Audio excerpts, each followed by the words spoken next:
Welcome back. The Bank of Nova Scotia results are one of the big Canadian market stories of the day so far. Let's talk about it with our first guest of this hour. Jamie Murray is president of Murray Wealth Group, and he's in studio with us right now. Thanks for coming in, Jamie. Thanks for having me. Any takeaways on these numbers of Scotia? I believe TD and Scotia are your two preferred Canadian bank stocks, correct?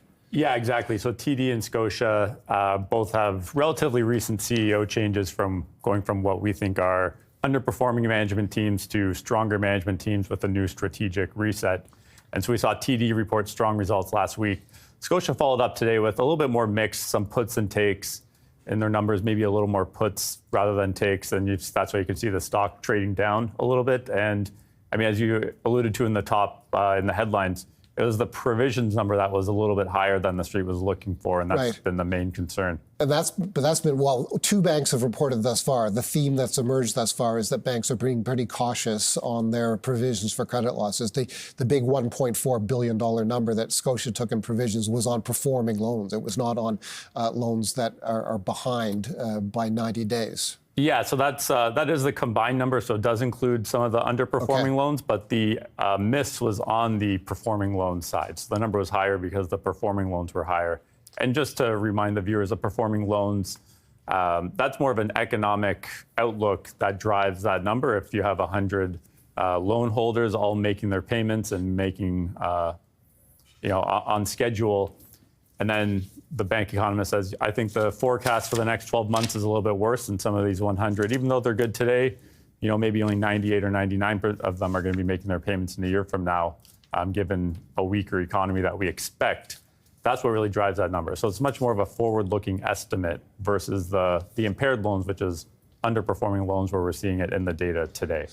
The bank says it took that larger provision for credit losses because of, quote, a significant deterioration in the macroeconomic outlook indicators in the U.S., Canada, and Mexico. So my question to you is, how should investors be thinking about the bank's Latin American exposure given the trade and tariff tensions we're seeing? Yeah, I mean, certainly that's a risk, particularly in Mexico. And a lot of it does come down to the tariff trade war USMCA renegotiation that's upcoming. And interestingly, a lot of the bank analysts thought these numbers were going to be higher about a month ago in April, before some of the trade uncertainty started to dissipate. So we're seeing this move in the right direction, but it still is something we need to get some clarity on. And just listening to the conference call before I jumped on here, the CEO of Bank of Nova Scotia thinks the Canadian outlook will improve as we move into 2026, and we hopefully get some more tariff certainty that can bring some confidence back to the economy. But certainly the next 6 months are going to be a challenge in Canada. What did you think of the dividend increase, which was, I think, modest, from $1.06 per share to $1.10 the next time the dividend's paid in early July? Yeah, so this was, as you said, modest increase. I think this is the first increase in Scotia's dividend in 3 years. So following a pause last year, they decided to take it a little bit higher. I don't think it's so much the earnings that drove this. I think it's the capital side. So Scotia actually performed quite strongly on their capital ratios this quarter, better than expected. And so I think that additional capital generation they saw, they believe that's going to continue. And so they're able to, give their shareholders, which, we own this partially for the dividend, the high dividend yield, and seeing some growth there is, what we're in the stock for ultimately. What do you expect from Scotia's management in the future? Scott Thompson, not brand new as the CEO, relatively new. Yeah, relatively new. So they've been moving away from the international banking, trying to double down on Canadian. And also they made the investment in Key Corp. I think over the longer term, not the next year or two, but over the longer term, you'll see much more of a move into the U.S. market as well. So that's something we're looking out for. But certainly they want to strengthen the base at home here and bring their return on equity up to more comparable levels with their other peers. Scott Thompson's been CEO of Bank of Nova Scotia since early 2023, so he's been in the job for 2 years and several months. Okay, what do you think of the bank stocks at large? They've rallied in a pretty significant way since early April. Yeah, so that reflects that trade certainty starting to come back into the market. So like I said, we like TD, we like Scotia.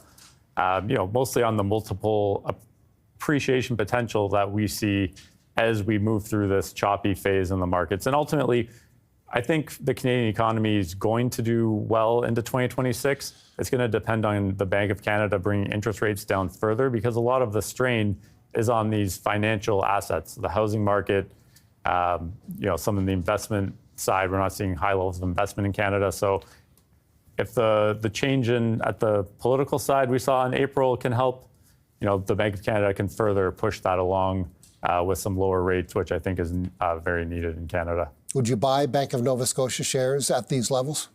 Yeah, for sure. We TD is in our Global Equity Growth Fund, and we own Bank of Nova Scotia in our Income Growth Fund as well. So those are our two banks, and we'd be buying them today. Okay. What other areas of the stock market do you like right now that you think are appealing and offer opportunities to investors? Sure. So interestingly, we saw the InterRent deal in the REIT space, and that's another space in Canada. I think there's a great opportunity for an income-focused investor where we're seeing lots of value. So REITs are generally trading at discounts to their net asset value. And we're seeing more and more investors are pushing these management teams to sell their assets. And so in this case, InterRent, it's actually one of their large shareholders who sits on the board who's pushing and structuring this deal. And I think that go shop provision's in there because they're probably saying, hey, if you want to sell yourself for more than what we're offering, we're happy to take that. But here's what we think is a floor. And we've seen great success with European residential selling their assets.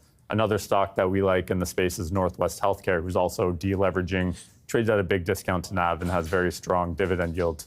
That InterRent deal, by the way, calls for InterRent unit holders to receive $13.55 Canadian per unit.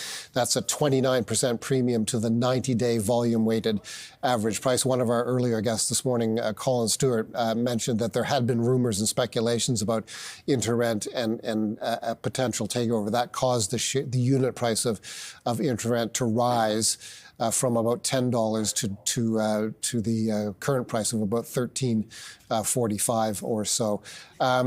Okay, thank you, Jamie, very much for joining us. Thanks for having me. Jamie Murray, president of Murray Wealth Group.